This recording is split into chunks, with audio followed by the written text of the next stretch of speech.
Esta doctrina síntesis es el Evangelio crístico, el drama oculto en la vida, pasión y muerte del Señor de perfecciones.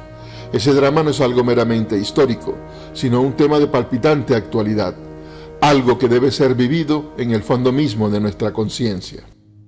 Incuestionablemente, el citado drama se ha vivido siempre, secretamente, en las profundidades de la conciencia superlativa del ser. No es entonces propiedad exclusiva del gran Kabir Jesús, como equivocadamente suponen algunos.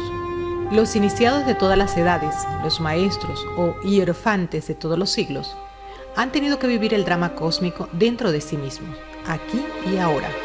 Empero Jesús, el gran Kabir, tuvo el valor de representarlo públicamente, en plena calle y a la luz del día, a fin de abrir el sentido de la iniciación a todos los seres humanos sin diferencias de raza, sexo, casta o color. Y no solo en la Sagrada Biblia, sino también en todos los textos antiguos sagrados o sacros, en todas las aventuras mitológicas de los héroes legendarios como Perseo, Hércules, Teseo, Jasón, Arjuna o Quetzalcóatl. Impreso con caracteres de fuego, encontramos el augusto drama de aquellos que querían asimilar en su constitución psicosomática esa energía crística, ese prototipo de perfección humana que es el Cristo íntimo. Allí, en los textos arcaicos, encontramos una y otra vez repetido el mismo drama cósmico, siempre oculto entre palabras metafóricas, alusiones mitológicas, alegorías, símbolos, etc. En esas obras es posible también apreciar las maravillas realizadas por la voluntad consciente. Allí vemos un despliegue extraordinario de alta magia, videncia, profecías, prodigios, transfiguraciones, resurrección de muertos, ya por insuflación o por imposición de manos o por la mirada fija en el nacimiento de la nariz, los mantras, el aceite sagrado, los pases magnéticos, la aplicación de saliva en la parte enferma, lectura del pensamiento ajeno, la transportación por el espacio, violación de leyes físicas y químicas, palabras venidas del cielo y así sucesivamente. De modo que, al hacer un análisis de la magnífica obra titulada Parsifal de Richard Wagner, el maestro Samael Aun Weor encuentra allí implícito el mismo drama que venimos reseñando. Mucho se ha escrito en la vida, mas es necesario profundizar. Vamos ahora a develar con mucho tino y gran acierto al Parsifal, la obra cumbre de Richard Wagner. Quieran los dioses santos ayudarnos. Bien saben las musas que esa obra diamantina del gran maestro es algo aparte y excepcional en la dramática wagneriana. El verbo del maestro va fluyendo allí deliciosamente, como un río de oro bajo la espesa selva del sol. Del Parsifal podría decirse, en forma enfática, lo que Goethe decía sobre su segundo Fausto. He acumulado en él grandes misterios y arduos problemas que las generaciones venideras se ocuparán en descifrar. Ciertamente, y en nombre de la verdad, debo confesar que no soy el primero, ni tampoco el último que se ocupe del Parsifal. Empero sí soy el primero en desnudar la verdad encerrada en los augustos misterios del Parsifal. A todas luces resalta, con entera claridad meridiana, que Wagner fue un gran iniciado, un esoterista de fondo, un gran iluminado. En el Parsifal de Wagner existe ciencia, filosofía, arte y religión. Nuevo Doctor Fausto, este gran músico parece haber escudriñado antiquísimas escrituras religiosas. Y lo que más asombra es algo tremendo. Quiero referirme en forma enfática a la magia innata. ¿De dónde la sacó? ¿Quién se la enseñó? ¿En qué escuela la aprendió? Luego viene el desarrollo del drama, con un magismo tradicional de fondo, misterios mayores que el vulgo no entiende. Penetrar en el ocultismo arcaico, ahondar en los misterios crísticos, examinar el budismo esotérico contenido en ese evangelio wagneriano es precisamente lo que pretendemos. Es obvio que muchos esoteristas, o mejor dijéramos pseudoesoteristas, se van a escandalizar con nuestras revelaciones. Es incuestionable que muchos equivocados sinceros, llenos de buenas intenciones, indignados, rasgarán sus vestiduras, hablando contra nosotros los gnósticos cosas horribles. Y es que el Parsifal provoca siempre discusiones. Es obvio que los hijos de las tinieblas aborrecen la luz. Así se expresa el venerable maestro Samael Aun Weor de Richard Wagner y su obra musical. En este vídeo, basados en el esoterismo crístico de todas las edades y en el gnosticismo universal develado por el Avatara, trataremos de escudriñar el drama wagneriano, haciendo resaltar los aspectos que consideramos más importantes y explicando el simbolismo encerrado en algunos pasajes de la obra mencionada. Pero antes, leamos lo que nos dice don Mario Rosso de Luna, el insigne escritor español, en el libro que mata a la muerte. En el Parsifal, el pensamiento de Wagner parece velado de intento. En efecto, y para entresacar el sentido de determinadas alusiones filosóficas, cuando se logra, tenemos que hacer un gran esfuerzo de trabajo de adivinación y de reconcentración mental, porque en esa obra, como en una pesadilla, hallamos confundidos los elementos más diversos, altas cuestiones de filosofía, recuerdos bíblicos y orientales, misticismos, vestigios del culto católico, rituales paganos, nigromancia, sonambulismo e hipnotismo, prácticas de caballería medieval, éxtasis, ascetismos, piedad, redención, afinidades de la naturaleza material con el alma humana, amor en su acepción más torpe, amor en su acepción más noble y pura.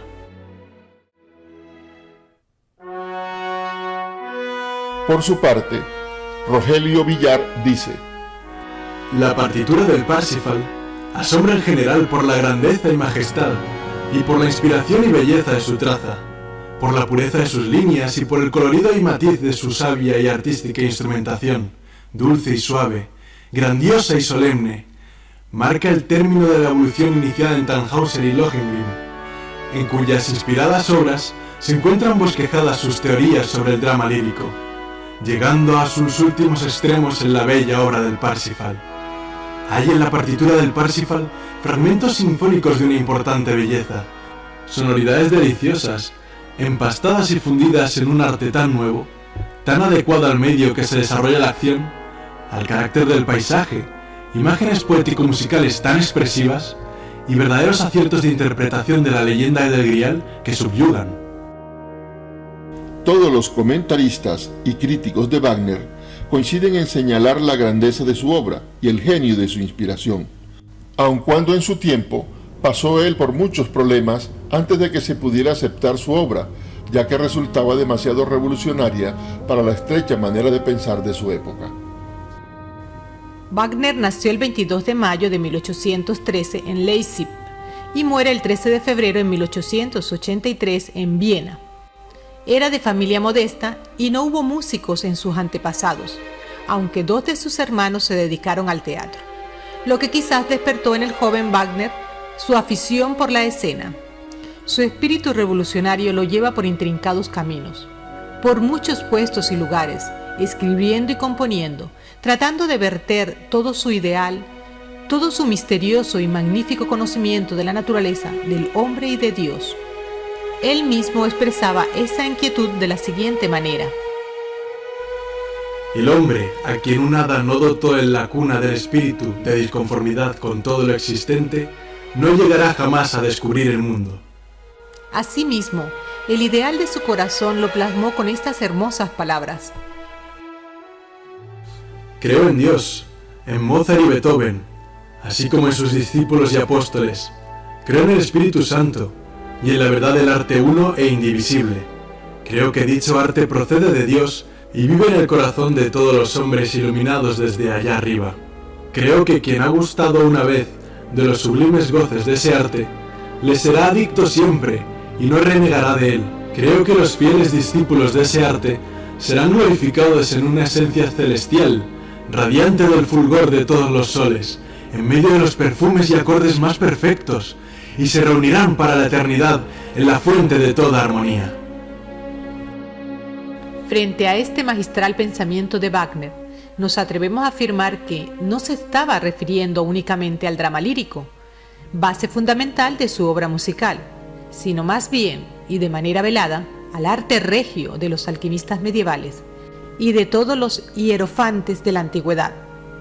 El que tenga entendimiento que entienda, porque aquí hay sabiduría. Cabe señalar que aunque Wagner no fue su inventor, sin embargo, hace del leitmotiv uno de los elementos esenciales de su estética musical. Este leitmotiv es el hilo conductor en el simbolismo dramático, al que la obra debe su unidad y su cohesión.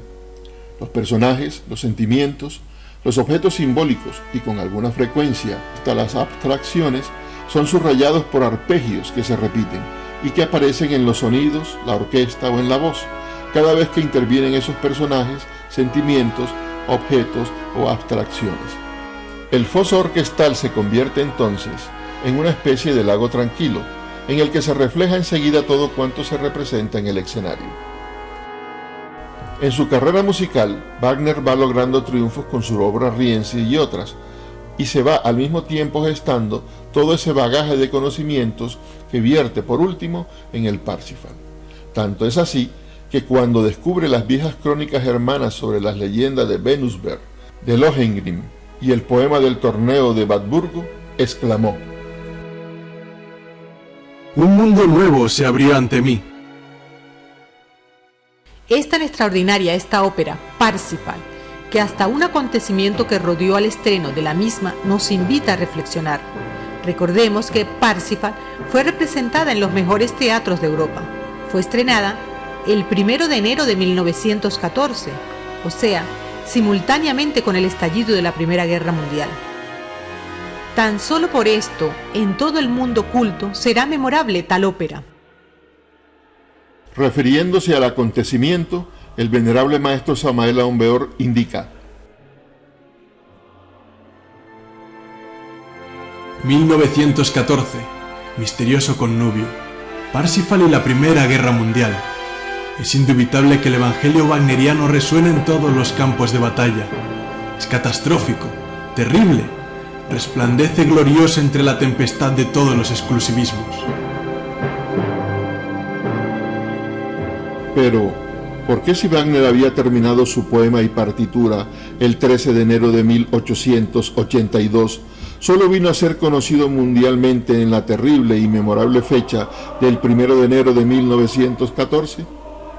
La razón estriba en que Wagner había prohibido la representación del Parsifal fuera del teatro de Bayreuth.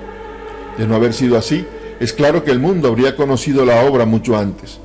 Afortunadamente, podríamos decir, para bien de la humanidad y de la gran obra, la propiedad intelectual en los tratados internacionales en relación con Alemania prescriben o concluyen a los 30 años de la muerte del autor. Y precisamente el 1 de enero de 1914 se cumplieron exactamente los 30 años. Aún, a pesar de que su viuda, hijos y amigos trataron de modificar esa ley para mantener la voluntad del músico, no lograron su propósito. Así es la vida. El dolor de unos es la alegría de otros. De modo que la humanidad no pudo ser privada de conocer esta gran obra. Por eso el maestro Samael expresa: Las magnas obras no pueden ser limitadas ni en el tiempo ni en el espacio. Es absurdo querer tapar el sol con un solo dedo. Antes de esa fecha, 1 de enero de 1914, solo se logró presentar en el Teatro Metropolitano de Nueva York, pasando por infinidad de obstáculos legales. En Montecarlo se trató de hacer lo mismo, pero únicamente pudo ser representada en función de convite. Según los biógrafos, se dice que el Parsifal comienza a surgir en la mente de Wagner en 1854. En la primavera de 1857 empezó a trabajar el poema, suspendiéndolo varias veces hasta que lo termina el 22 de febrero de 1877. Pero ya antes de concluir el texto, empezó a escribir algunos trozos musicales en el otoño de 1877, teniéndolo todo listo hasta el 13 de enero de 1882. Cuando se presentó el Parsifal por primera vez en el teatro de Bayreuth, el 26 de julio de 1882, el éxito fue tan grande que el mismo Wagner lloró conmocionado, abrazando a Materna y a Scaria, quienes interpretaron los papeles de Kundry y Gurnemanz respectivamente, y también al maestro Hermann Levy, quien dirigió la orquesta. Así lo afirma un artículo periodístico. Intervinieron también Hermann Wilkemann como Parsifal, Theodor Richmann como Amfortas, August Kindermann como Titurel y Carl Hill como Klinson. Wagner sobrevivió unos escasos 6 meses al triunfo de su Parsifal. Poco después del estreno, se marchó a Venecia para pasar el invierno y allí lo sorprendió la muerte, el 13 de febrero de 1883, al lado de Cosima Liszt, hija del célebre músico del mismo apellido, y al lado de su amigo Joukovsky. 2 días después, sus restos fueron trasladados a Bayreuth y reposan en el jardín de su casita en Banfield, bajo un bloque de mármol sin adorno ni inscripción alguna. Después de esta breve biografía y reseña histórica, pasemos al análisis del Parsifal.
En el primer acto aparece un claro de un bosque, en el sagrado dominio del Grial, donde todo cuanto vive es sacrosanto. A lo lejos se distingue un lago. Un sendero conduce hasta el castillo del Grial. El anciano caballero Gurnemans y los escuderos, al oír la trompeta que anuncia el día, se arrodillan para la plegaria matutina.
Al llegar otros dos escuderos, Gurnemans, el anciano caballero, les pregunta por la salud de su señor, el rey Anfortas, a quien el pérfido Clinsor le abriera una herida en el costado con la misma lanza que le robara, la sagrada lanza del Grial.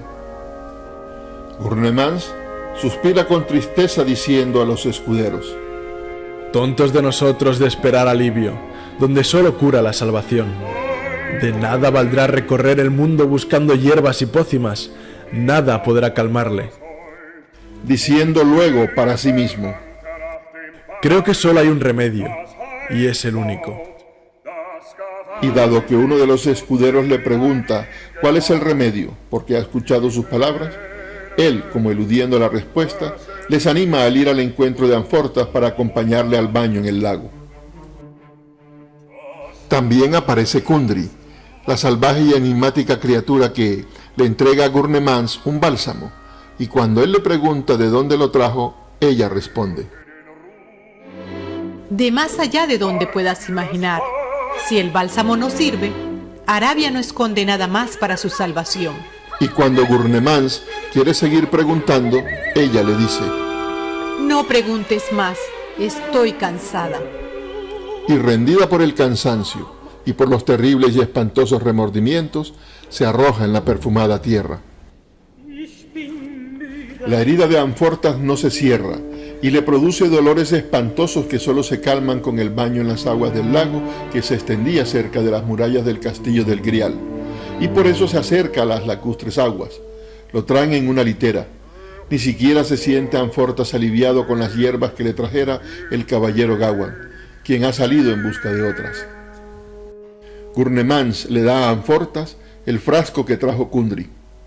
Anfortas pregunta que quién lo trajo, y Gurnemans le enseña a Kundry que está tendida en la tierra, y Anfortas dice: ¿Eres tú, Kundry? ¿Debo agradecerte otra vez tus cuidados, tímida e incansable muchacha? Está bien, probaré el bálsamo aunque sea en agradecimiento a tu fidelidad. Y ella responde: Nada de agradecimientos, no sirven para nada. ¡Al baño, al baño! Los escuderos toman la litera y van al baño.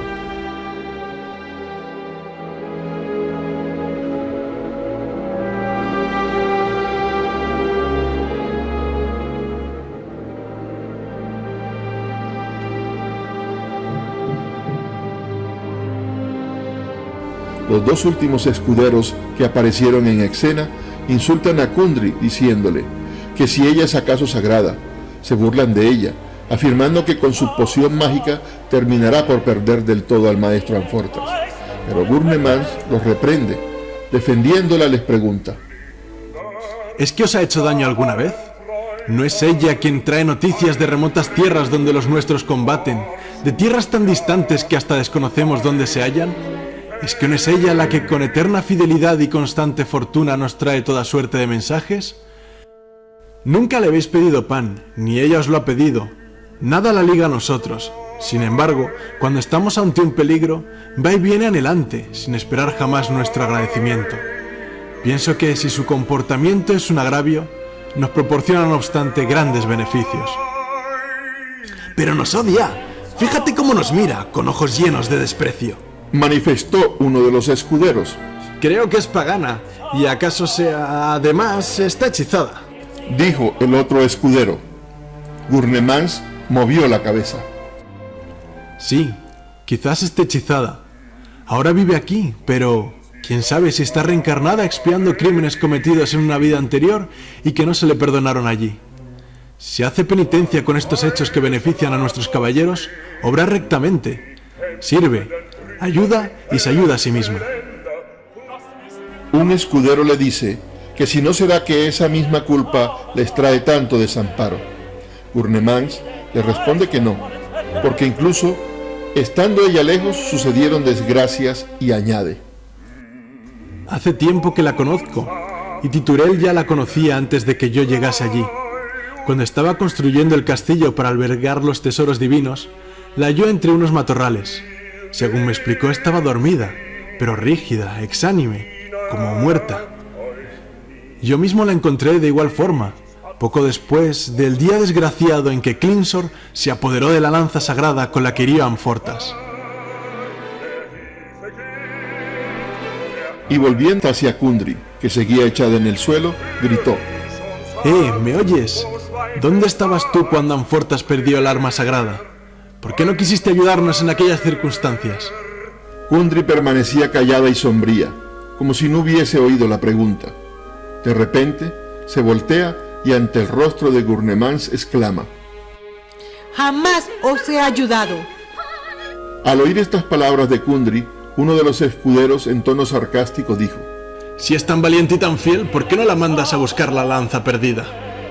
A lo que Gurnemans, con la sabiduría reflejada en su venerable cabeza encanecida por los años, sentencia: Eso es otra cosa. Es algo que nos está prohibido a todos. Oh maravillosa, lacerante y sagrada lanza, lanza prodigiosa, arma de Dios. Te he visto blandida por indigna mano, armado con ella, Amfortas lleno de arrojo. ¿Quién le podía impedir que combatiera al mago negro? Ya cerca del castillo nos arrebataron al héroe. Una mujer de temible hermosura lo cautivó. Embriagado yace en sus brazos y la lanza se le ha caído al suelo. Oigo un grito de muerte y me apresuro hacia allí. Y al llegar veo a Klingsor huyendo con la lanza sagrada. Se había apoderado de ella. Pero, aunque protegía al rey en su huida, ya estaba herido en el costado. Es la herida que tiene y que nunca se cierra, y ahora no nos queda otra esperanza que el dulce presagio transmitido a Amfortas después del desastre. La plegaria vuelve juicioso al puro y sencillo de espíritu. Sea esperado aquel a quien yo he elegido. El sapiente, el iluminado por la compasión, el casto inocente. Espéralo, él es mi elegido. La plegaria vuelve juicioso al puro y sencillo de espíritu. Repitió como un eco uno de los escuderos. Entonces regresan los escuderos del lago e informan que el baño y el bálsamo han aliviado al rey Amfortas, quien murmura: Pero la herida no se cierra jamás. Los escuderos piden entonces a Gurnemans que les narre la historia de cómo conoció a Klingsor. Todos se sientan alrededor de Gurnemans y él les narra la historia de la pérdida de la lanza sagrada. Después de que el cielo le entregara al caballero Titurel la custodia de las reliquias santas, esto es, la copa en la que Jesús el Cristo bebió en la última cena, y que recogió también su preciosa sangre, y la lanza con la que el centurión romano le hiriera en el costado, Titurel construyó el castillo del Grial y fundó la orden de los caballeros del Grial, elegidos por el mismo Grial, pues solo los puros de espíritu hallan ese lugar y se pueden beneficiar del poder del Grial para su salvación. Klingsor, un antiguo caballero de la orden, queriendo expiar sus culpas pasadas y conseguir así el favor del Grial, buscó remedios para sus impúdicos deseos, se castró y dirigió luego sus manos ensangrentadas hacia el Grial. Se dirigió a los caballeros para compartir honores, pero lógicamente fue rechazado, por lo que decidió entonces vengarse. Aprendió la magia negra y transformó el yermo paraje en el que vivía en un jardín de delicias, lleno de seductoras mujeres, a fin de que atraparan entre sus encantos a los caballeros del Grial con malignos placeres, y luego haciéndoles sufrir horrores infernales. Cuando Titurel, ya anciano, le entregó el reino a su hijo Amfortas, el impetuoso joven quiso poner fin a todo este orden de cosas, a toda esa hechicería, y salió decidido a luchar contra el nigromante. Pero él, con su magia negra, lo sedujo a través de una de las mujeres, robándole la lanza e hiriéndole con ella en el costado. La sagrada lanza está ahora en poder del hechicero. Ha hecho perder a muchos caballeros y hasta nos puede quitar el Grial. Entonces debemos recuperarla cuanto antes, y quien lo haga ganará honores y fama. Interrumpió uno de los escuderos, y Amfortas continuó. Estando abatido el rey, implorando con ansiedad la gracia del Grial, pidiendo una respuesta para su salvación, salió del Grial un gran resplandor, emanó del Grial. Una sacra visión le habló con claridad y con palabras y signos manifiestos recibió la siguiente y enigmática respuesta. El sapiente, el iluminado por la compasión, el casto inocente, espéralo, él es mi elegido. Estando en ese relato, de pronto se oye una gritería al otro lado del lago. Un cisne ha sido herido por una flecha y cae a tierra, horrorizando a muchos, ya que todo en los dominios del Grial es sagrado. 2 escuderos traen a un joven que admite haber cometido el crimen. Gurnemans le reprende por su mala acción. Los caballeros y escuderos piden castigo para el bellaco. Parsifal al principio no comprende su pecado, pero a medida que Gurnemans le increpa, al fin el joven comprende y rompiendo el arco y arrojando sus armas, dice que no lo sabía. El anciano le hace algunas preguntas sobre su origen, de dónde viene, quién es su padre, sobre su nombre, pero insiste el joven en no saber nada de nada, e incluso señala que ha tenido muchos nombres y que no recuerda ninguno. Gurnemans ordena a los caballeros que no descuiden el baño del rey, quien se dispone a regresar al templo del Grial, y que se lleven al cisne muerto.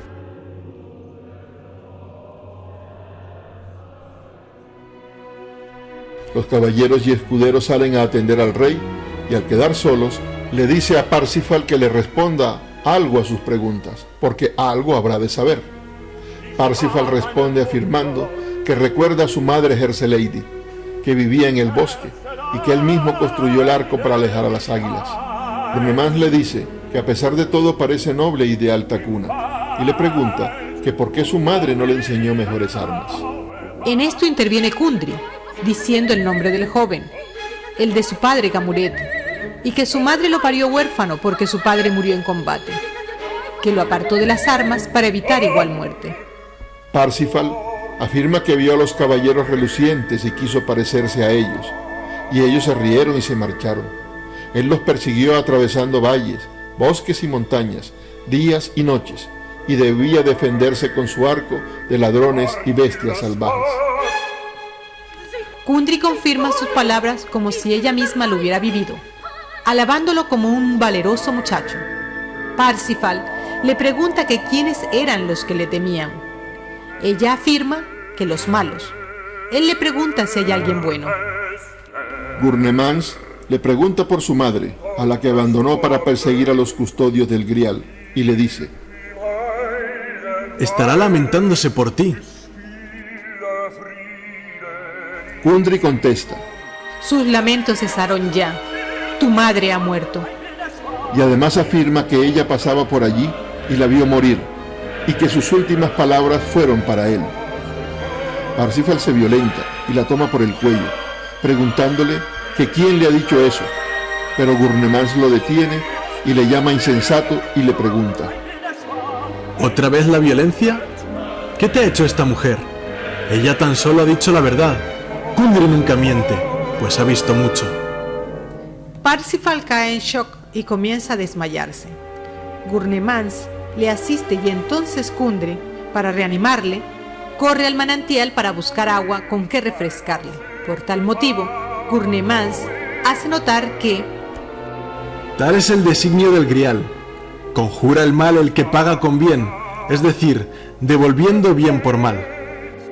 A lo que Kundry contesta que yo nunca hago el bien, solo anhelo reposo para la que está cansada.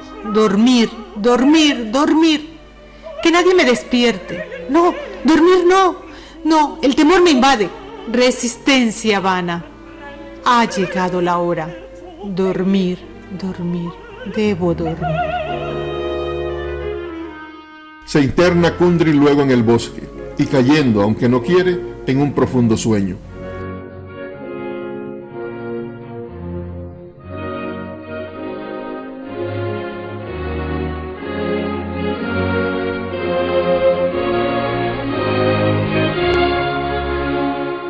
Anfortas y su comitiva regresan del lago.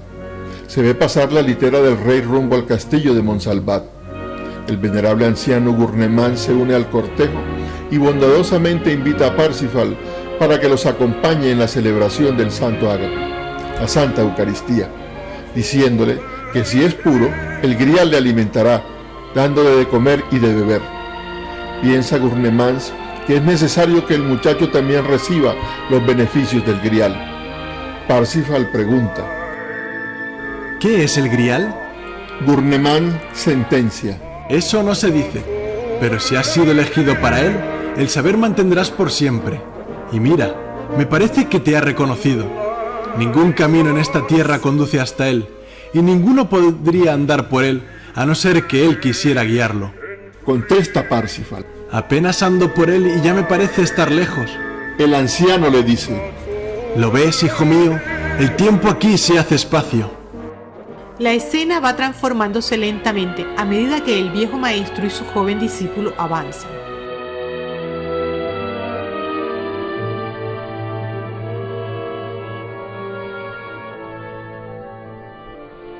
Finalmente, llegan, maestro y discípulo, a un precioso salón cuya cúpula majestuosa se pierde en la altura. Gurnemans le dice: Observa y permíteme saber si eres el inocente casto al que el saber puede concedérsele. Parsifal enmudece extasiado ante tan divina magnificencia, imposible de describir con palabras, y observa el recinto.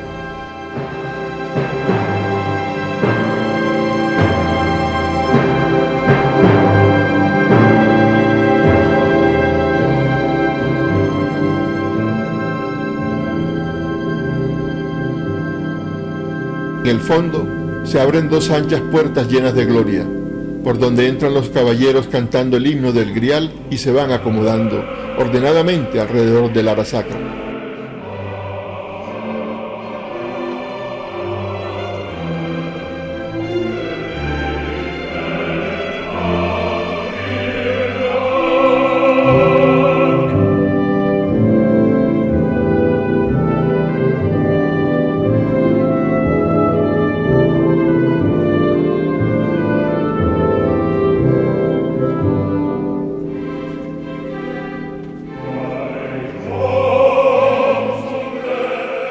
Por otra parte, aparecen valientes escuderos y hermanos de servicio humilde que traen un arca cubierta con tela purpúrea, dentro de la cual se esconden los misterios del sexo, y la dejan en el altar.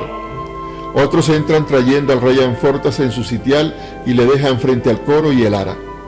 La congregación de la luz sigue entonando en el templo el himno del grial que dice: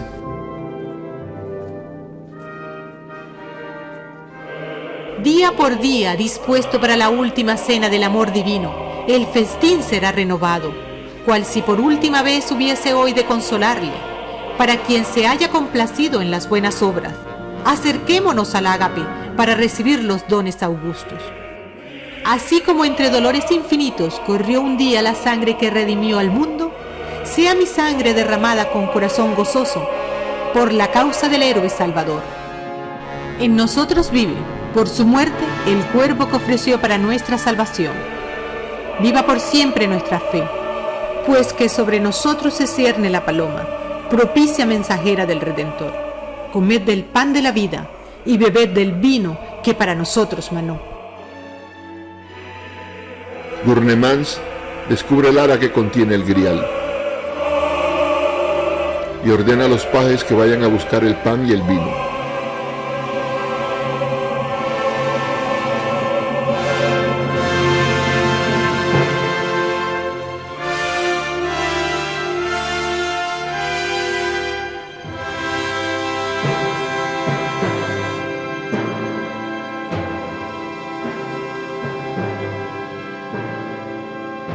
Regresan 4 pajes portando bandejas. Las ofrecen y se arrodillan.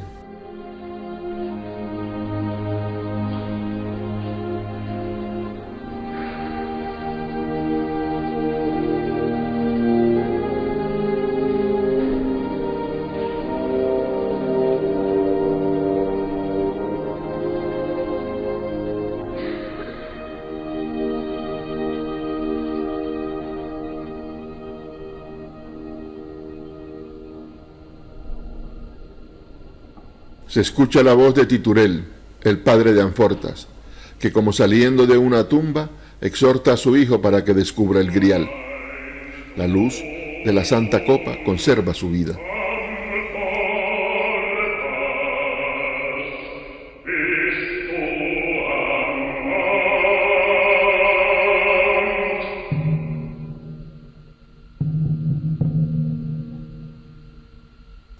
Pero Anfortas suplica a su padre que sea él quien lo haga y realice el oficio, porque la sola presencia del grial le hace sufrir y le llena de angustia.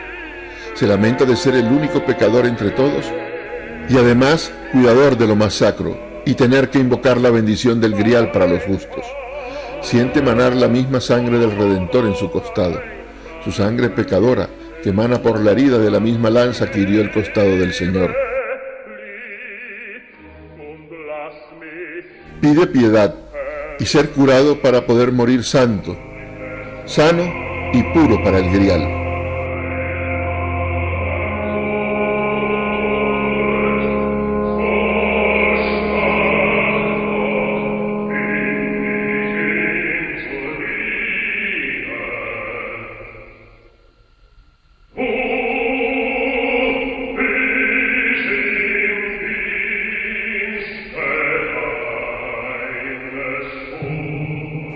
En ese instante, los caballeros recuerdan a coro la profecía.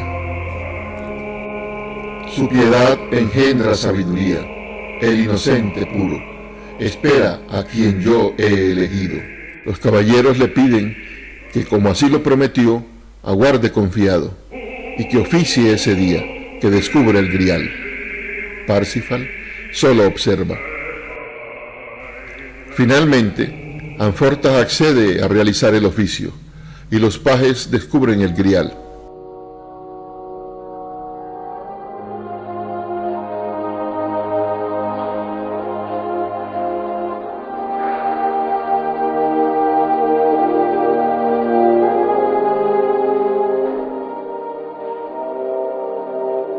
Gurnemans ayuda a Anfortas a levantarse, le pone la capa y le acerca al altar.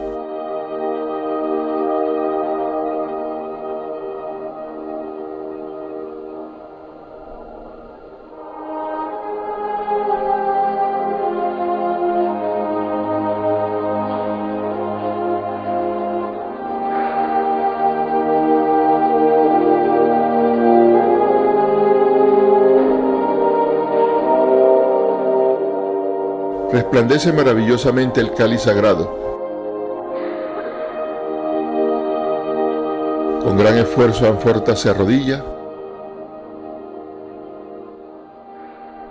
y levanta sus manos para pedir la bendición de lo alto, y las voces, desde la altura, recitan las palabras rituales.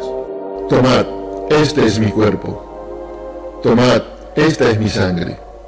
Como muestra de nuestro amor, hacedlo en recuerdo mío. Anfortas cae ante el ara sacra, y aunque intentan ayudarlo, él, con la mano les detiene. Luego, Gurnemans le ayuda y se levanta con gran esfuerzo.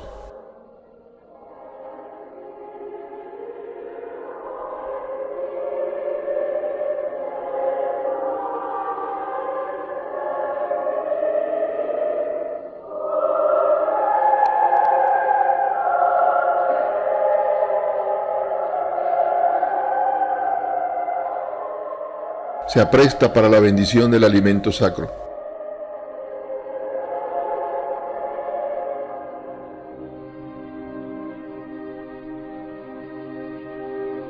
Y un luminoso rayo desciende de la altura y cae sobre el grial. Anfortas levanta el grial ofreciéndolo al cielo,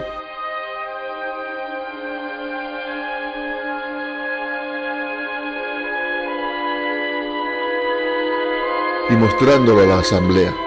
Todos se arrodillan, como señal de recogimiento y humildad, de devoción ante lo sacro.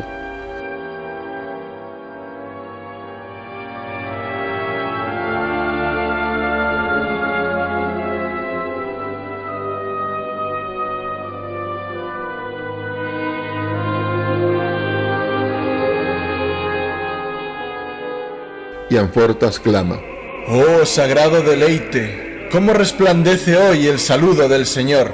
Parsifal solo mira. Anfortas devuelve el cáliz al altar y se retira.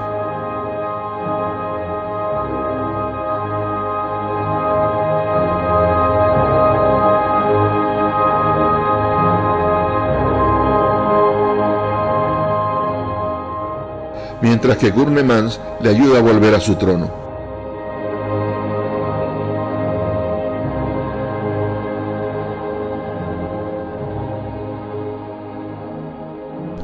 Parsifal solo observa. Los pajes guardan el grial dentro del arca y toman las bandejas con el pan y el vino y lo ofrecen ante el altar y luego lo reparten.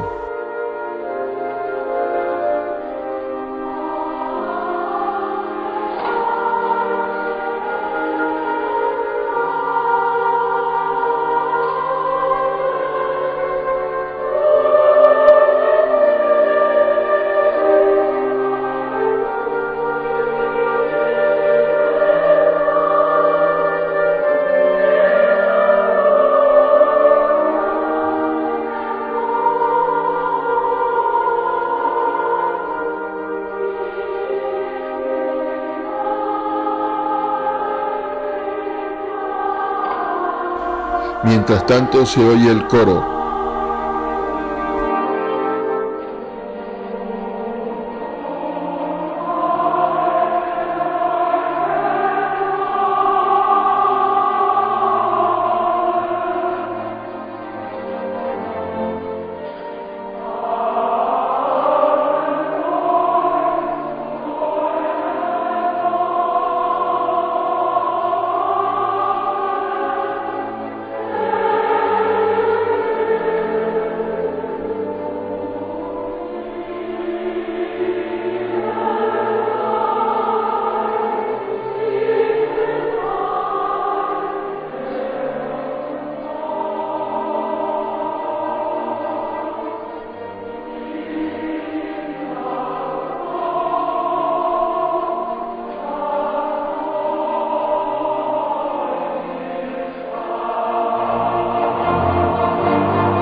Gurnemans cubre el arca con el manto, y al bajar del ara, todos se dan recíprocamente la paz.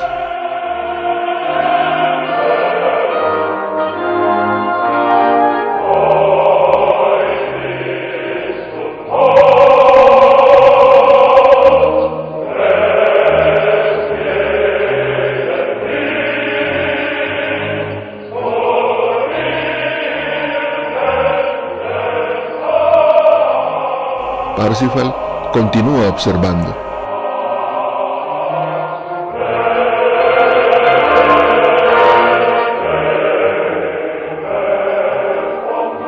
Los pajes retiran el grial con gran solemnidad.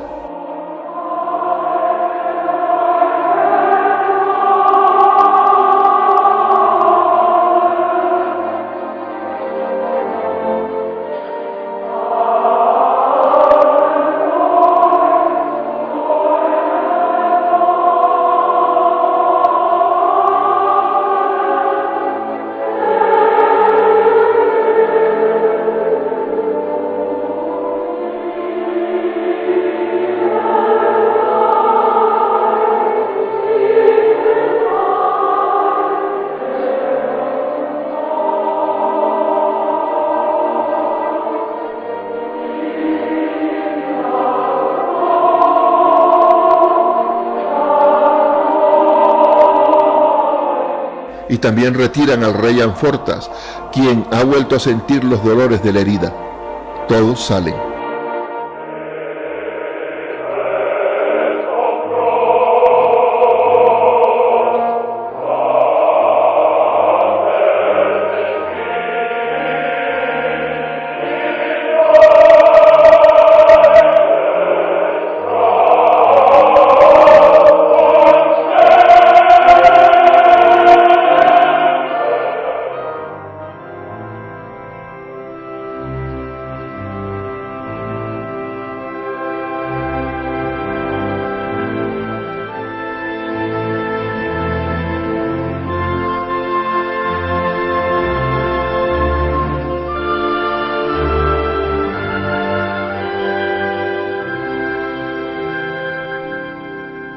Parsifal se queda solo, inmóvil y como transfigurado, asombrado, indeciso, pensativo, como tratando de entender qué ha sucedido.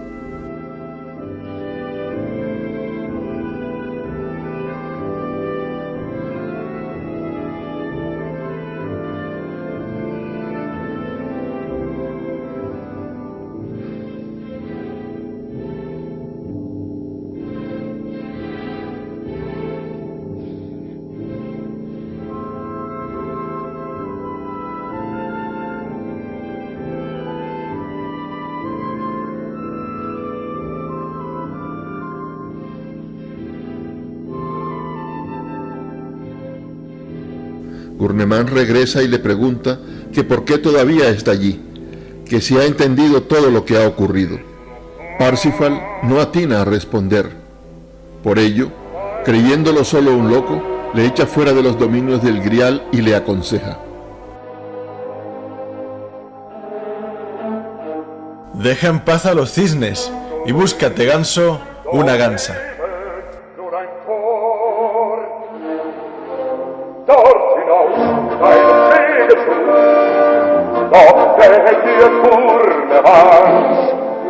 Lass du jetzt endlich die Sterne ruhen und suche dir besser die Gans.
Termina el primer acto, cae el telón, y mientras se escuchan nuevamente las palabras de la profecía.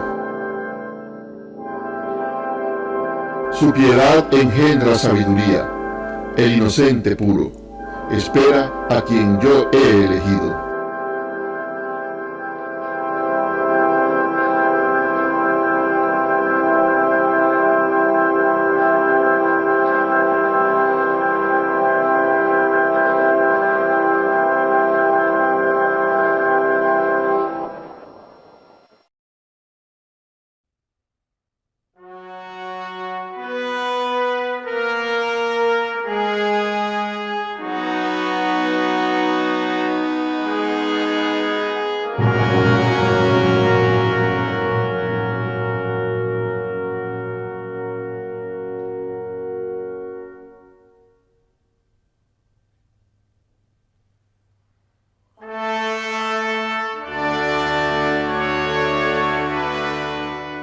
En este primer acto ya hemos podido observar por qué los analistas dicen que existen en dicha obra diversos elementos. A la luz del gnosticismo universal podemos decir que es realmente asombroso que Wagner haya ubicado la escena o lugar de la acción precisamente entre las azulosas e inefables montañas del Septentrión, en la España gótica, donde a su vez está localizado el castillo del Monsalvat trascendente. Antiguas tradiciones nos relatan que José de Arimatea, senador romano de la época de Jesús de Nazaret, por orden de un ángel, llevó las reliquias sagradas, el cáliz y la lanza, al castillo de Monsalvat, para que fueran guardadas allí. En tal sentido, el venerable maestro Samael Aumbeor señala que después de ese acontecimiento, bien saben los iniciados que el templo y parte de la montaña de Montserrat entraron en estado de ginas, se sumergieron dentro de la cuarta vertical. También, por otro lado, en el bosque del castillo de Chapultepec, en México, hay un templo en estado de ginas, donde a su vez existe una réplica de la copa o grial que tienen en Montserrat. Lógicamente se trata de un santuario de luz, de un santuario de la Blanca Hermandad, de un santuario de gloria. No olvidemos que todo templo es el símbolo viviente del hombre autorrealizado. El templo de Salomón, el de la Jerusalén celestial o cualquier otro, es siempre el símbolo del Tosoma Eliacón, la armadura argentada o de luz, el sajú egipcio, la vestidura del alma, el traje de bodas, etc. por simple ley de contrastes o de los opuestos, el límite de la luz son las tinieblas. Dicho de otra manera, la sombra de todo santuario de luz es siempre un santuario tenebroso. Por eso no debe extrañarnos que en la vertiente meridional del mismo monte, mirando hacia la España árabe, en Salamanca, Wagner coloque el castillo del nigromante Klingsor, al santuario de la brujería. Estas son las dos antípodas, ginas blancos y ginas negros. El venerable Samael Aumbeor nos explica que allí, los días martes y sábados, a la medianoche, se reúnen las calchonas con los zánganos para celebrar sus orgías. La montaña es un símbolo de la iniciación. Los procesos de la tentación y de las grandes pruebas en general a que son sometidos los iniciados se dan siempre en una montaña, es decir, en las dimensiones superiores de la naturaleza. También, la iniciación se escribe sobre una vara, sobre la cordillera central, sobre la columna vertebral. Tampoco se le escapó a Wagner el terreno austero, severo y misterioso, donde la acción se desarrolla. El paraje es indispensablemente rocoso, que no tenebroso, de acuerdo con las tradiciones iniciáticas.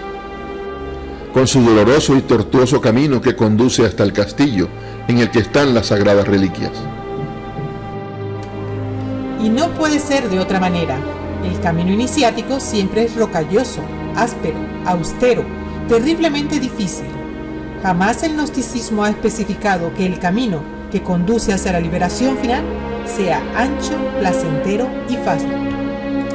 Todos los grandes maestros coinciden con Jesús, el gran Kabir, aseverando que es estrecho y que hay uno solo, el del Cristo íntimo, que en sí mismo es la verdad y la vida. Al fondo, el terreno se inclina deliciosamente hacia un lado de la montaña, y allí encontramos un lago. ¿Y qué diremos del lago, de la piscina sagrada de los misterios arcaicos? Obviamente no podía faltar el elemento agua dentro del drama del Parsifal, en los dominios del Grial. Refiriéndose a las aguas terrestres, el venerable maestro Samael nos apunta en su libro El Parsifal develado. Después del sol y su fuego, o sea, sus vibraciones fecundas, despertadoras de la vida en todos los ámbitos del planeta, el agua, el elemento femenino terrestre, la gran madre o vaca nutridora, es la base misma de la vida, simbolizada en todas las teogonías con 1000 nombres lunares: Io, Maya, Isis, Diana, Lucina, Ataecina, Chalchihuitl y tantos más. Es obvio, y todo el mundo lo sabe, que el fluido elemento cristalino se presenta siempre bajo dos aspectos contrapuestos: el agua en estado estático, es decir, el profundo y delicioso lago, siempre apacible, y el agua en estado dinámico, es decir, el tormentoso río. El estado de lacustre calma nos invita a la reflexión. En realidad, nunca es más activa el agua que cuando se nos muestra en la tranquila fuente. Conviene saber con entera claridad que de las tales aguas estáticas, espermáticas, genesiacas o lacustres, viene el espléndido jeroglífico sustancial del cero eternal. Es urgente comprender que de las aguas dinámicas o fecundadoras del tormentoso río surge como por encanto la línea doble de Acuario, inicial jeroglífica de la letra M, con la cual se designa por doquiera al elemento femenino eterno, madre, mater, mamá, María, Maya, mar. La línea recta del arroyo Cantarín, atravesando atrevidamente el apacible lago, viene a formar el primitivo jeroglífico I-O, o sea, el santo 10, fundamento tremendo de nuestro sistema decimal. Esto viene a recordarnos los símbolos terriblemente divinos de Shiva, el Espíritu Santo, el lingam negro embutido en el yoni. En el Evangelio crístico hay al respecto hechos concretos, llenos de profunda significación, como es el caso de que en los momentos más extraordinarios de la prédica de Jesús están presentes la montaña, como en el llamado Sermón de la Montaña, por ejemplo, y el lago y el mar, como en el lago Tiberíades. Es precisamente en el mar de Galilea donde recoge a sus discípulos. Luego, cuando el Bautista fue decapitado, el gran Kabir se retira en un barco a un lugar desierto y apartado, es decir, a la tierra de los Jinas, donde opera con las hambrientas multitudes el milagro asombroso y extraordinario de los 5 panes y los 2 peces, de los que comieron nada menos que 5.000 hombres, sin contar mujeres y niños, sobrando además 12 cestas llenas de pedazos. También es muy conocida la frase que el maestro de maestros le dijera a Nicodemus: En verdad os digo que para entrar al reino debes nacer de nuevo, nacer del agua y del espíritu. El agua, a la que se refiere Jesús, no debe ser tomada en su sentido literal, sino en su acepción esotérica. Tal agua, en sí misma, es el ens seminis de los viejos alquimistas medievales, en la que, como dijera Aureora Paracelso, se encuentra todo el ens virtutes del foat, del fuego.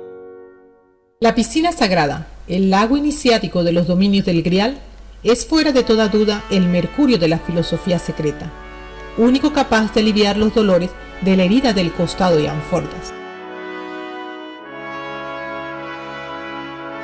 Producir en forma inteligente sublimaciones y transmutaciones sobre las aguas de vida, sobre este mercurio sófico, implica un trabajo intensivo en el laboratorio en oratorio, en la fragua encendida de Vulcano. Pero, ¿cómo se realiza la transmutación? ¿O dónde y a través de los tiempos se ha sugerido el indecible secreto del arcano AZF? Dejemos que sea el mismo maestro Samael Aumbeor que lo diga. Escrito está, con caracteres de fuego en el gran libro de la vida, que en la cruz jaina o jina se esconde milagrosamente el indecible secreto del gran arcano, la clave maravillosa de la transmutación sexual. ciertamente, ya sea la cruz cristiana, la esvástica de los normandos, la tauguanzada egipcia, la de San Andrés, la de Caravaca o cualquier otra, ella es siempre un símbolo alquimista, cosmogónico y antropológico. Concretamente, la esvástica es en sí misma la cruz en movimiento, es la transmutación sexual en acción, indica el incesante movimiento renovador del jardín cósmico. Solo aquel bienaventurado sabio que se sumerja dichoso entre los sacros misterios de Minna, amando a una mujer, podrá sublimar y transmutar el mercurio de la filosofía secreta y entenderá que, entre esas pavorosas tinieblas, hay un verdadero amor que es de la muerte, hermano.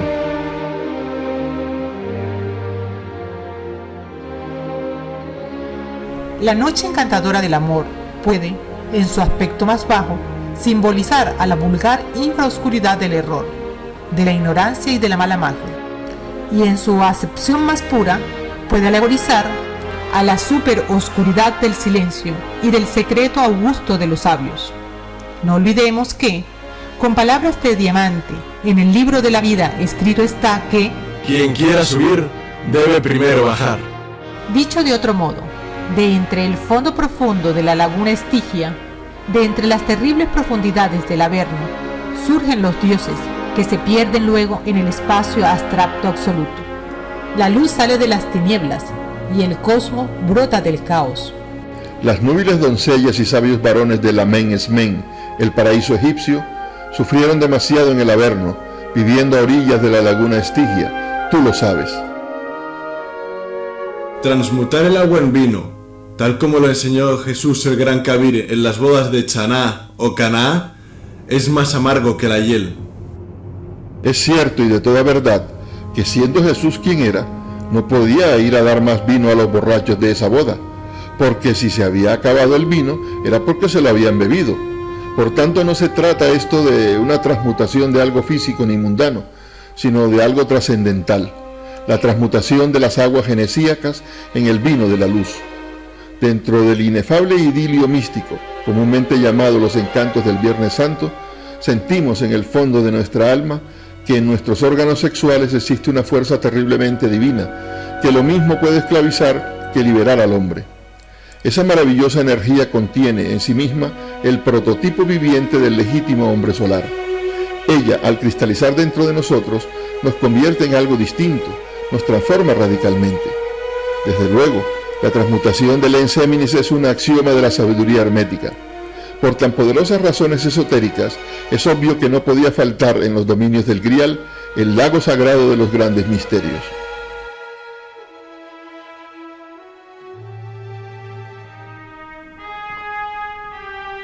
Refiriéndose otra vez al tema, el venerable maestro Samael expresa: Hablemos ahora sobre los caballeros del Grial, sobre los caballeros templarios. Platiquemos un poco sobre esos fieles custodios del Grial. Que nos escuchen los dioses, que nos inspiren las musas. En el Monsalvat trascendente, entre las bienaventuranzas de los inefables paraísos Ginas, existe ciertamente una humanidad divina, una superhumanidad sagrada, de la que ha hablado siempre toda leyenda universal y que es invisible para los mortales, debido a sus malas acciones y limitaciones del sexo mal usado, o sea, al velo sexual adámico. Muchos quisieran ingresar a ese Monsalvat trascendente, tener contacto con la humanidad sagrada, pero mientras no superen al sexo, cual los Mahatmas, mientras no descorran el velo de Isis o velo sexual adámico, no será esto posible. Y hablando de estos paraísos, recordemos el diálogo entre Parsifal y Gurnemans a este respecto, cuando después de la escena del baño y de los cisnes, se dirigen al templo del Grial. Apenas marchamos y siento, sin embargo, que hemos andado ya lejos. Dice Parsifal, y el viejo encanecido en la sabiduría respóndele con gran acierto: Ya lo ves, hijo mío, el tiempo es aquí, espacio. A este respecto, el maestro Samael declara: El tiempo en sí mismo es la cuarta dimensión, eso es ostensible. La cuarta coordenada resúmese en dos aspectos totalmente definidos, el temporal y el espacial. Es incuestionable que el aspecto cronométrico de la cuarta dimensión viene a ser tan solo la superficie. Es indubitable que el aspecto espacial de la cuarta vertical está en el fondo. Dentro del mundo tridimensional en el que vivimos, existe siempre una cuarta vertical, y esta, en sí misma, es el tiempo. En la eternidad no hay tiempo. Es claro que lo eternal viene a ser la quinta dimensión, tú lo sabes. En la eternidad todo se procesa dentro del eterno ahora. ¿Habéis oído hablar de eso que está más allá del tiempo y de la eternidad? Es claro que existe la sexta dimensión. ¿Y qué diremos de la dimensión cero desconocida? ¿Espíritu puro? Sí, sí, sí. El viejo Gurnemans, con esa sabiduría blanqueada por el tiempo, lo entendía todo, y sabiamente conducía al hijo de Herseleide hasta el santo Grial. Continuando con estas disquisiciones, diremos que el rey Artus o Arturo, jefe supremo de los caballeros de la mesa redonda del castillo de Camelot o Camaloca, es también un Jina de los paraísos que venimos reseñando. La gnosis afirma que existen los hijos de la luz y los hijos de las tinieblas. Los caballeros del Grial son los caballeros de relucientes vestiduras y constituyen la congregación de la luz. Y lógicamente, los que caen en las garras del nigromante Clinsor son los hijos de las tinieblas. Los primeros, los hermanos de compasión, son los fieles custodios del Grial o piedra iniciática, es decir, la suprema religión síntesis, la primitiva de la humanidad. Don Mario Rosso de Luna describe a los caballeros del Grial con las siguientes palabras. Las vestiduras de los caballeros del Grial y de sus escuderos son túnicas y mantos blancos semejantes a los de los templarios, pero en vez de la roja tau de estos, ostentan una blanca paloma, en vuelo cernido, en las armas y bordados en los mantos. La blanca paloma es un símbolo extraordinario del tercer logos. Es un signo viviente del Espíritu Santo, de Vulcano, de esa fuerza maravillosa con la cual podemos hacer prodigios y maravillas. Resulta palmario y manifiesto que los caballeros del Grial se convirtieron en tales porque trabajaron en la fragua encendida de Vulcano y porque jamás ignoraron que la Santa Cruz resulta de la unión del falus vertical con el teis formal, el yoni, el cáliz, y porque obviamente murieron en sí mismos y se sacrificaron y se sacrifican por la humanidad.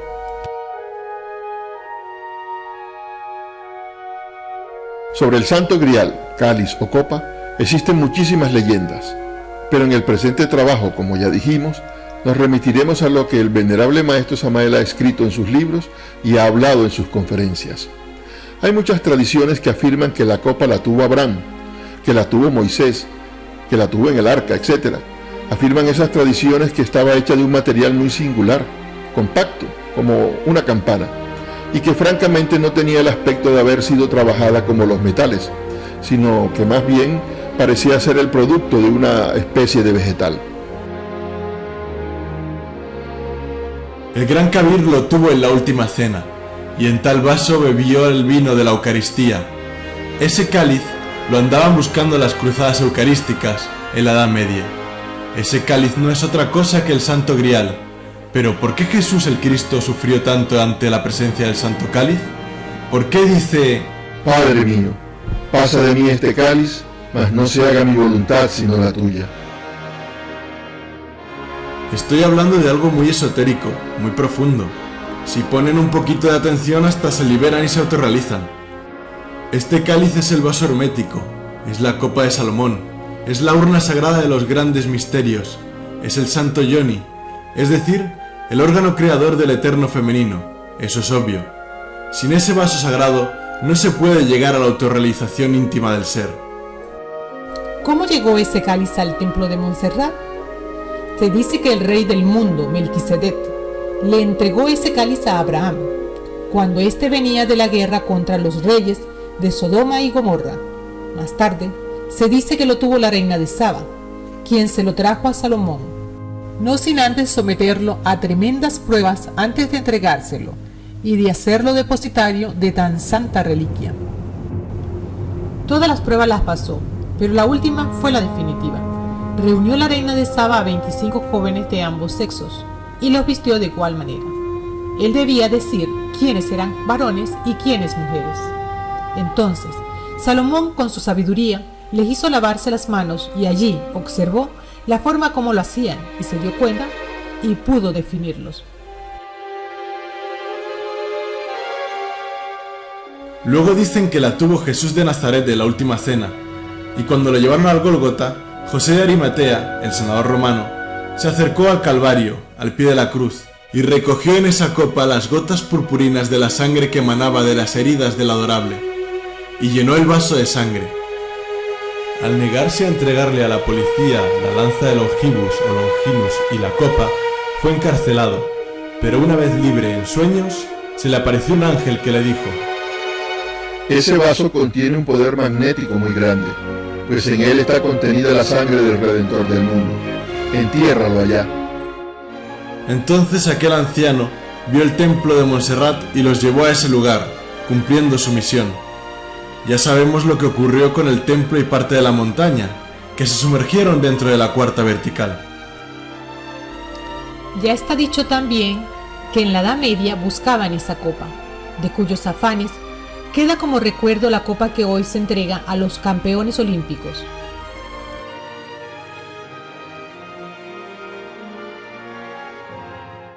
En la ópera de Parsifal vemos, y además así lo cuentan las viejas tradiciones que se pierden en la noche de los incontables siglos, que cuando aquel eximio varón sublime sacó el cáliz sagrado, símbolo perfecto del yoni femenino, un denso crepúsculo, la niebla sexual del tabernáculo hebreo, se esparció deliciosamente por todo el ámbito maravilloso del santuario. Esto nos recuerda al Saja Maituna en el instante supremo. Los misterios del Lingam Yoni son terriblemente divinos. Desde arriba, del cielo de Urania, desciende un purísimo rayo de luz, que al caer sobre el cáliz le hace brillar con un esplendor purpúreo, infinito, inagotable.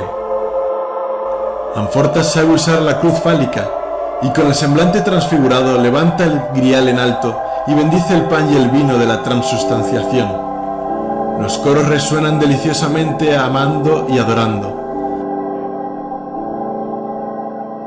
Amfortas vuelve a depositar en el arca la sagrada ascua, que va palideciendo lentamente a medida que se disipa, de nuevo, el espeso crepúsculo sexual.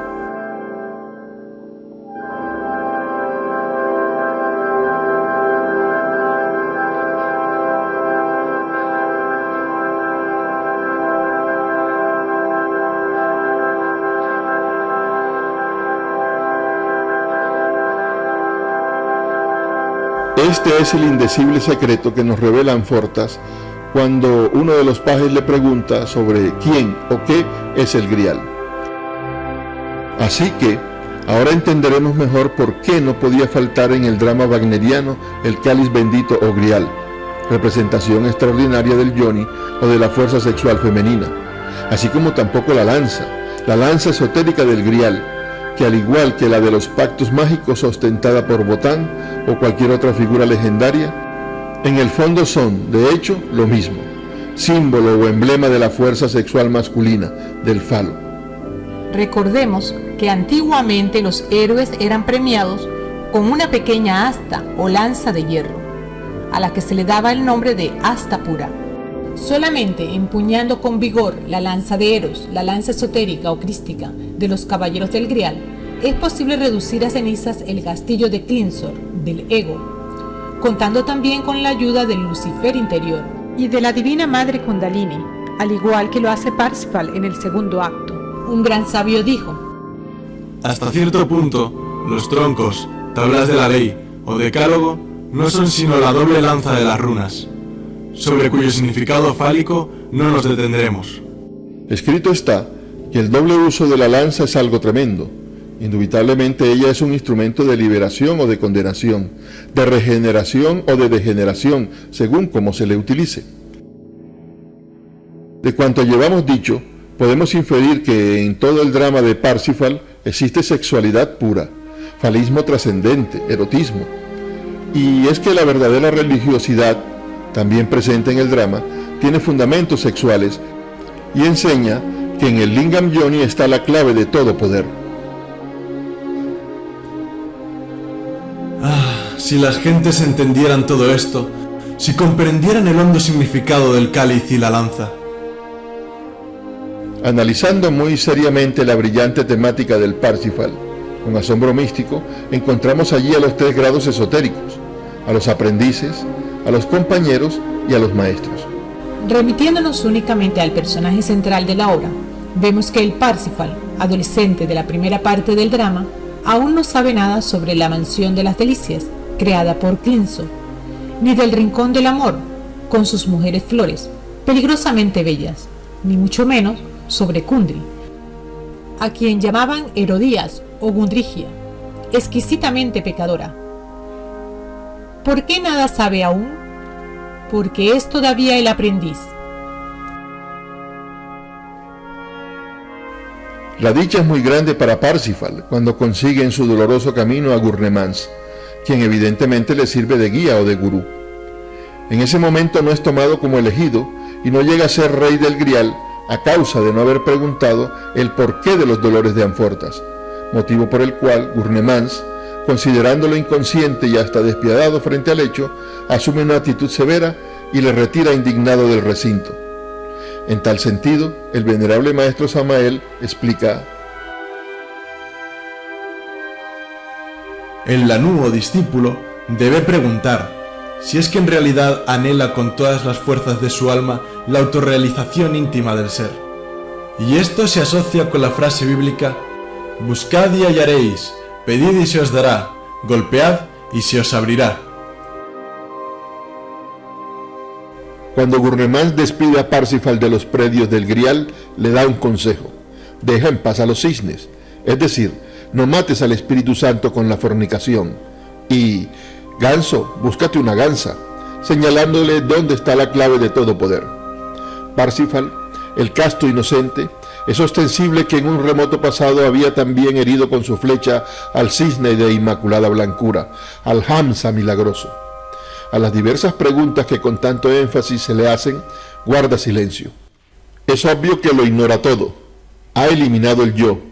Ni siquiera recuerda el nombre de su progenitor terrenal. Ha reconquistado la inocencia perdida, la inocencia edénica. Solo sabe que su madre se llamó Herseleide y el bosque más profundo era su morada. Su pobre madrecita, de corazón adolorido, le dio a luz huérfano de padre, cuando éste, llamado Gamuret, caía gloriosamente entre los yelmos y las rodelas en el campo de batalla. La adorable madre, para proteger a su hijo contra el signo prematuro de los héroes, lo crió con infinita ternura en un yermo, extraño a las armas y en medio de la más crasa ignorancia. Empero, un día cualquiera, aquel mancebo de heroico linaje vio como llamas humanas en el bosque. Fue tanto el brillo de aquellos caballeros de relucientes vestiduras, los caballeros del Grial, que acertaron a pasar por aquellos boscosos parajes solitarios, que el joven, impulsado por su instinto de héroe, resolvió seguirlos a través de las montañas. El Parsifal wagneriano, protegido con las armas de Vulcano, redujo a polvareda cósmica el monstruo de las mil caras, el famoso Papapurusha. Solo así pudo reconquistar la inocencia en la mente y el corazón. Si bien es cierto que en un pasado remoto el hijo de Herseleide también había herido mortalmente al cisne Calahansa, es ostensible, y cualquiera lo comprende, que al entrar en las tierras de Monsalvat ya no existía lujuria en él, era puro, se había convertido en un santo, había logrado el Atma Vidya, protegido con las armas de Vulcano. Aquel rapaz combatió a las bestias del abismo, viles representaciones de sus antiguos errores, y las redujo a polvareda cósmica. Así avanzó el muchacho hasta los dominios del Grial. Así debemos avanzar nosotros. Obsérvese, por otro lado, que a pesar de ser Kundry la seductora de Anfortas, este no le guarda rencor. ¿Por qué? Porque a pesar de todo, Kundry representa al eterno femenino. Ella es la... mujer preciosa para lo mejor nacida, mujer diablesa para el abismo hallada, perla del solio del Señor caída, inefable rosa de fuego, en el Edén crecida y por manos infernales deshojada. Cisne encantador de cuello alabastrino, en impúdico bacanal cantando.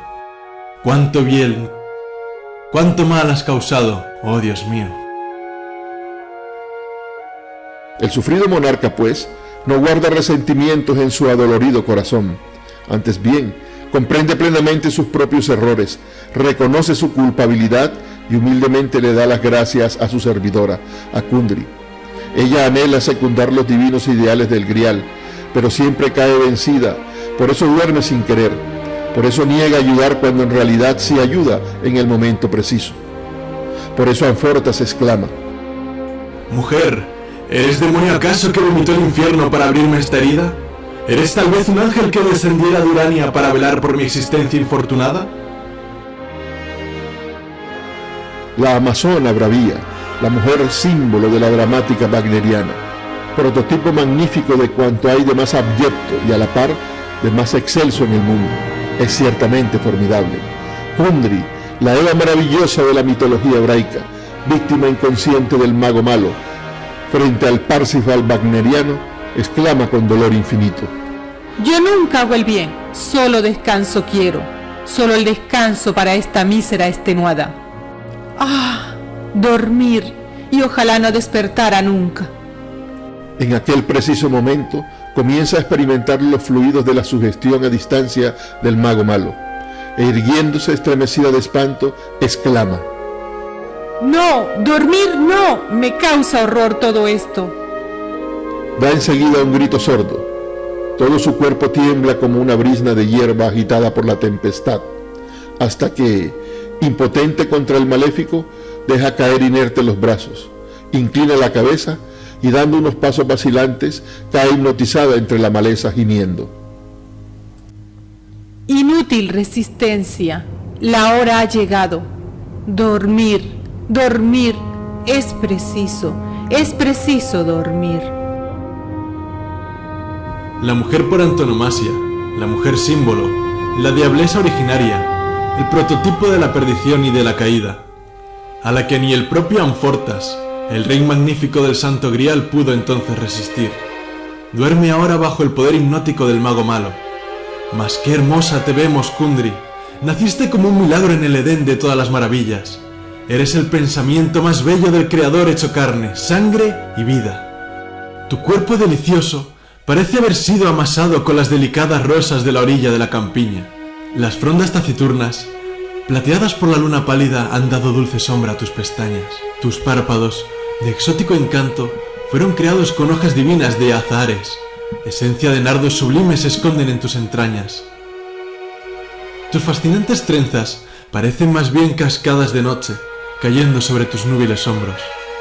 ¡Cuán hermosa eres! ¿Me escuchas? Tu boca encantadora sonríe, tu lengua pugna en sueños palabras por formar. Tú duermes, Kundry, envenenada por un exótico misterio que nadie entiende. Duermes, sí, lo sé. El bosque de las 1001 noches me presta sus follajes do anidan las aves que cantan dulcemente. Susurra suavemente la floresta, murmura el río entre su lecho de rocas. Todo invita a la siesta y tú duermes. Eva, Kundry, Gundrigia, Herodías, dormida entre tus secretos lamentos. Eres la víctima inconsciente de un sortilegio fatal. Mas, oh Dios mío, ¿qué idea terrorífica en sueños te acosa? ¿Qué es aquello que queriendo no hacer haces? Bendita sea la mujer, benditos los seres que se adoran. Hermes Trimegisto dijo: Te doy amor, en el cual está contenido todo el sumum de la sabiduría. ¿Amar? ¡Cuán bello es amar! Solamente las grandes almas pueden y saben amar. El amor comienza con un destello de simpatía. Se substancializa con la fuerza del cariño y se sintetiza en adoración. Un matrimonio perfecto es la unión de dos seres, uno que ama más y otro que ama mejor. El amor es la mejor religión asequible. Igual que en el drama de Yeshua Ben Pandirá, Kundry trae un bálsamo precioso al rey Amfortas. La mujer, el eterno femenino, la Eva monumental de la mitología hebraica, el eterno juguete de bienes y males en la tierra, es la misma Magdala que en el drama wagneriano es convertida vilmente en juguete del maligno Klingsor. En efecto, el pasaje mirífico del drama de Richard Wagner, en el que Kundry, cual la Magdala hebraica, trae un pomo de cristal de la Arabia exótica, con el propósito de sanar el adolorido corazón de Amfortas, guarda estrecha relación o concomitancia con el pasaje de la vida del gran Kabir Jesús, cuando éste es ungido por la bella del palacio de Magdalo, al mismo tiempo que le dice a sus discípulos: Ella se ha adelantado para ungir mi cuerpo para la sepultura.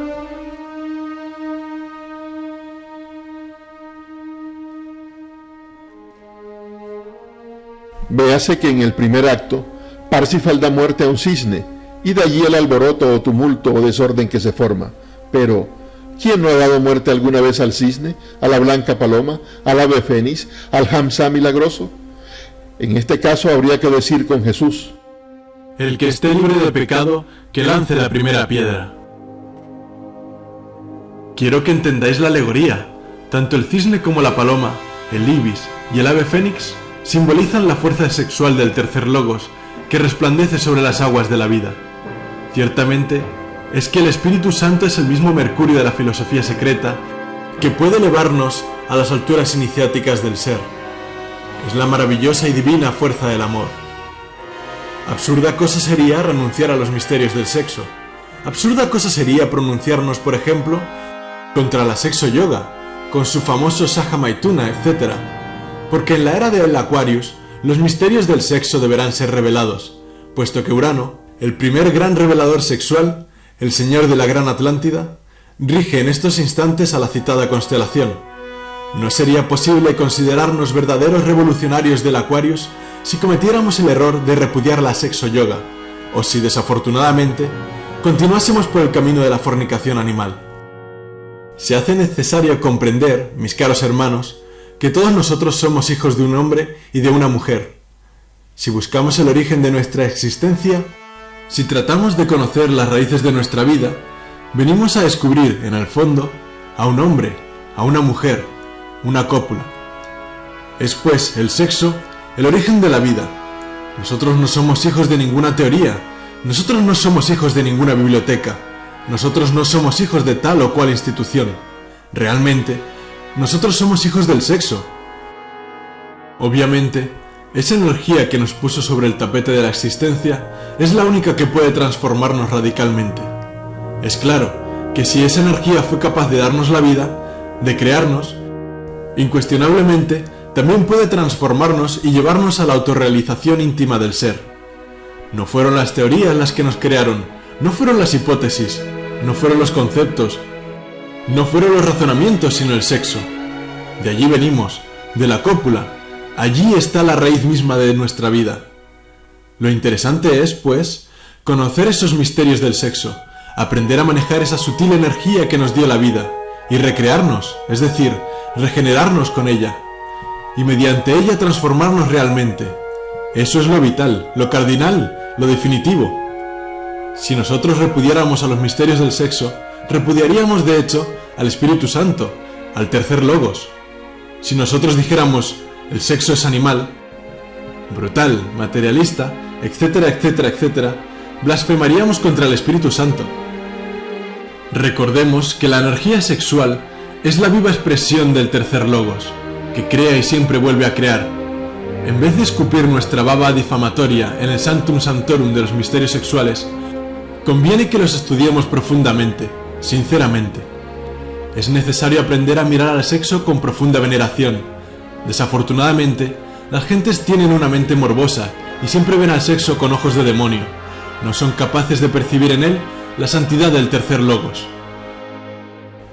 Clinsor trató de eliminar el sexo, y en sus vanos intentos de purificarse sin el concurso del tercer logos, se castra, lo que demuestra su mojigatería, su falso pietismo, su sentido de negación a la vida. Olvidó Clinsor que el sexo se supera, se domina practicándolo en la iglesia de Roma o del amor. Olvidó que amar es lo mejor, es el más sublime y delicioso néctar. A este respecto nos dice el maestro: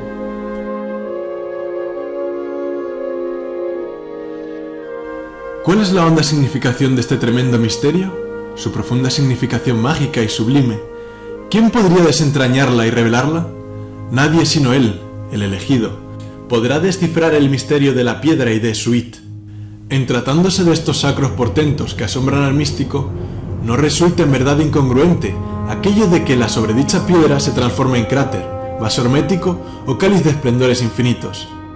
¿A qué viene pues tanta perplejidad, vacilación e incertidumbre por el poema aquel de Cristian de Troyes allá en el siglo XII?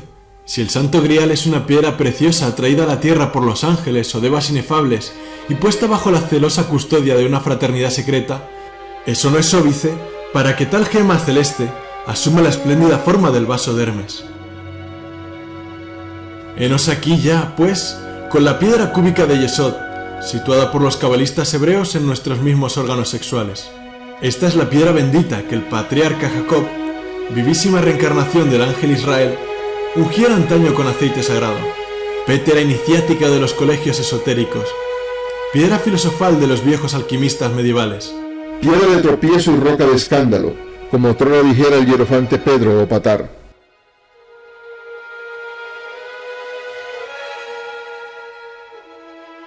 No está de más transcribir con paciencia infinita y profunda serenidad el texto auténtico de Wolfram de Eschenbach relativo a la expresada piedra y a la misteriosa fraternidad que la custodia. Esos héroes están animados por una piedra. ¿No conocéis su augusta y pura esencia? Se llama Lapis Electrix, Magnés.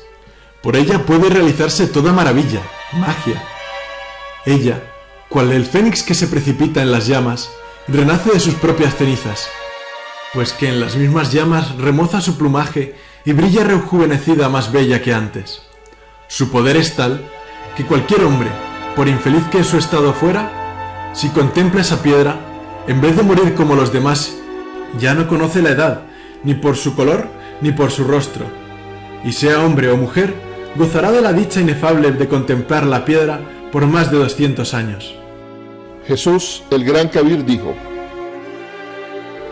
la piedra que desecharon los edificadores ha venido a ser cabeza del ángulo.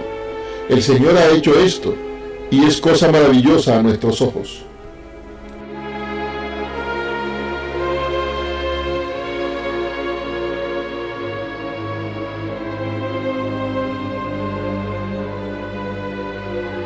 Allende el tiempo y la distancia, Klingsor, el mago malo, la disputó y tuvo por tabú o pecado. Escrito está y con palabras de fuego en el drama wagneriano que con acerado cuchillo se castró. Descartó violentamente la piedra bendita. Mas, maese Klingsor, melindroso y llorón cual ninguno, después de tan tremendo desatino, extendió sus ensangrentadas manos suplicantes hacia el grial. Es obvio que el guardián, indignado, le rechazó con la punta terrible de su espada. Cuentan las gentes de otros tiempos que, allá, muy lejos, donde comienza la tierra voluptuosa de los paganos, Klingsor, el señor de las tinieblas, aprendió a odiar al sexo, a utilizarlo para el placer mundano y seducir a los caballeros. Es ostensible su erudición libresca entre el yermo de penitente y disciplinario. Creyó el infeliz cenobita en una posible mutación trascendental mediante la eliminación del instinto sexual. Señuelo imposible, espejuelo inútil, cimbel absurdo el de este exótico anacoreta, eremita paradójico, presumiendo santidad, puritano tonto con ínfulas de iluminado. Adoró a Shiva, el tercer logos, el Espíritu Santo, y sin embargo, escupió toda su baba difamatoria en la novena esfera, el sexo. Trabajó tenazmente con múltiples ejercicios pseudoesotéricos y se flageló horriblemente hasta la extenuación. Se vistió con inmundos harapos de mendigo, echó ceniza sobre su cabeza, llevó cilicios sobre su cuerpo mortificado. Insoportable vegetariano, fue el creador de una religión de cocina. Dicen los que lo vieron que jamás bebió vino ni sidra. A otros guió, cuando mayor necesidad tenía de que le guiaran. Nunca se preocupó por eliminar al fariseo interior. Empero todo fue en vano. Descartada la pétera iniciática, se cerraron ante el indigno las puertas maravillosas del Monsalvat trascendente. El Papapurusha es el ego lunar, el Mefistófeles de Goethe, el espantoso Klingsor de la dramática wagneriana.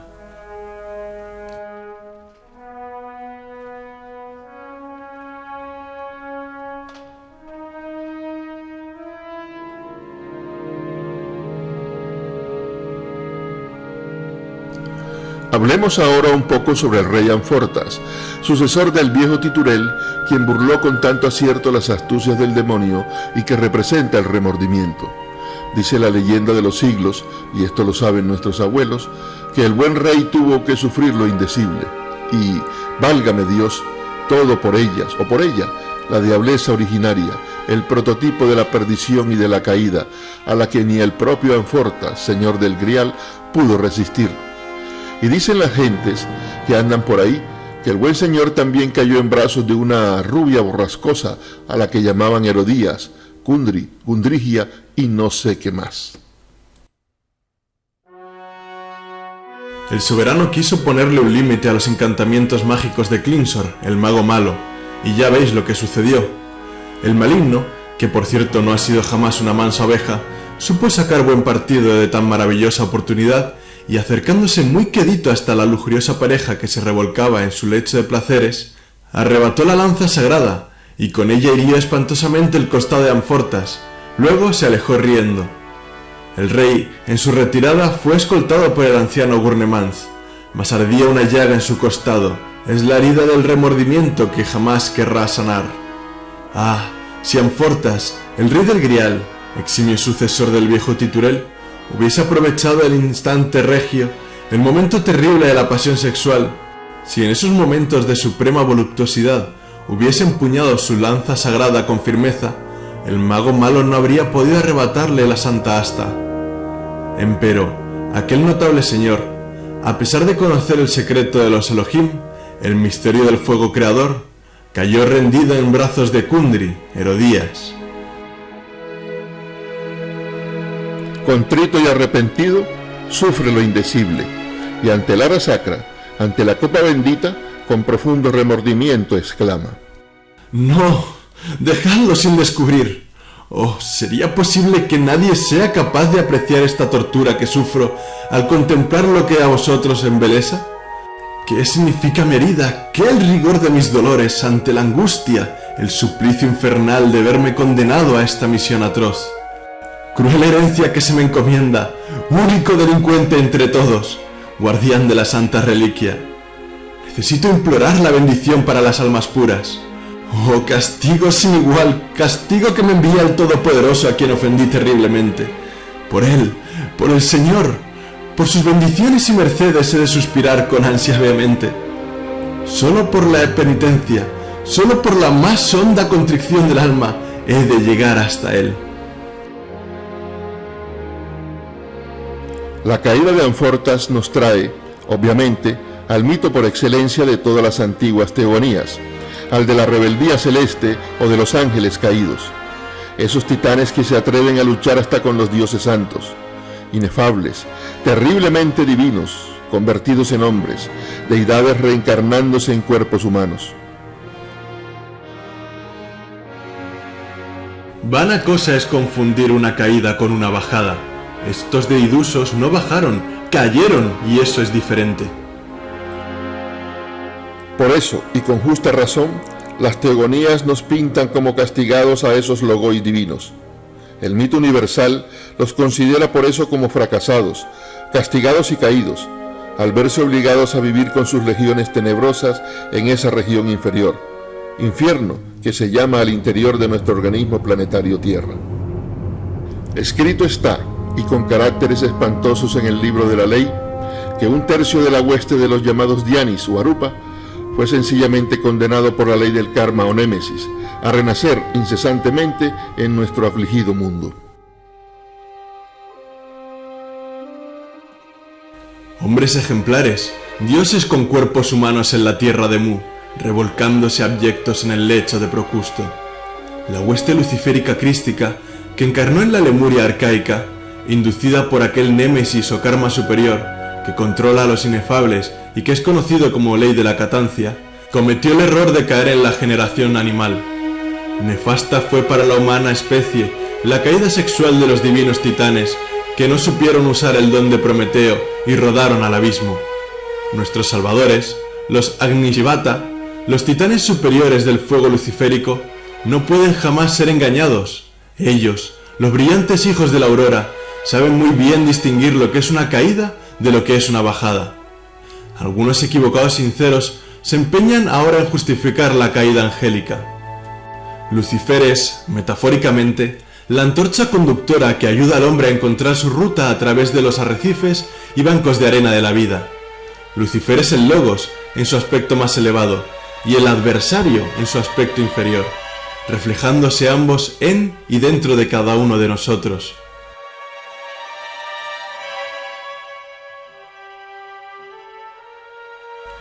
Entre la gran tempestad del fuego luciferino se combaten mutuamente escuadrones de ángeles y demonios, prototipos y antitipos. Si aquel buen señor Amfortas, rey del Santo Grial, hubiese sabido usar atinadamente el don luciferino, en el instante supremo de la tentación sexual, es ostensible que habría entonces pasado por una transformación radical. Gurnemans es el gurú o guía espiritual interior. El Parsifal wagneriano, después de muchas amarguras, es conducido sabiamente por su gurú Gurnemans hasta el santuario sagrado del Santo Grial, con el evidente propósito de enseñarle los misterios de la transubstanciación. Por eso, la dicha de Parsifal es muy grande cuando encuentra en su camino doloroso al viejo ermitaño Gurnemans, quien le sirve entonces de guía o gurú. El padre de Amfortas, el rey titular que sucumbe lentamente y que muere, y luego en el tercer acto resucita, al ser resucitado por el vencimiento de las fuerzas del mal, por el esfuerzo y el sacrificio de Parsifal, del sapiente por la compasión, entonces representa al íntimo, a nuestro real ser interior profundo, la voz del pasado.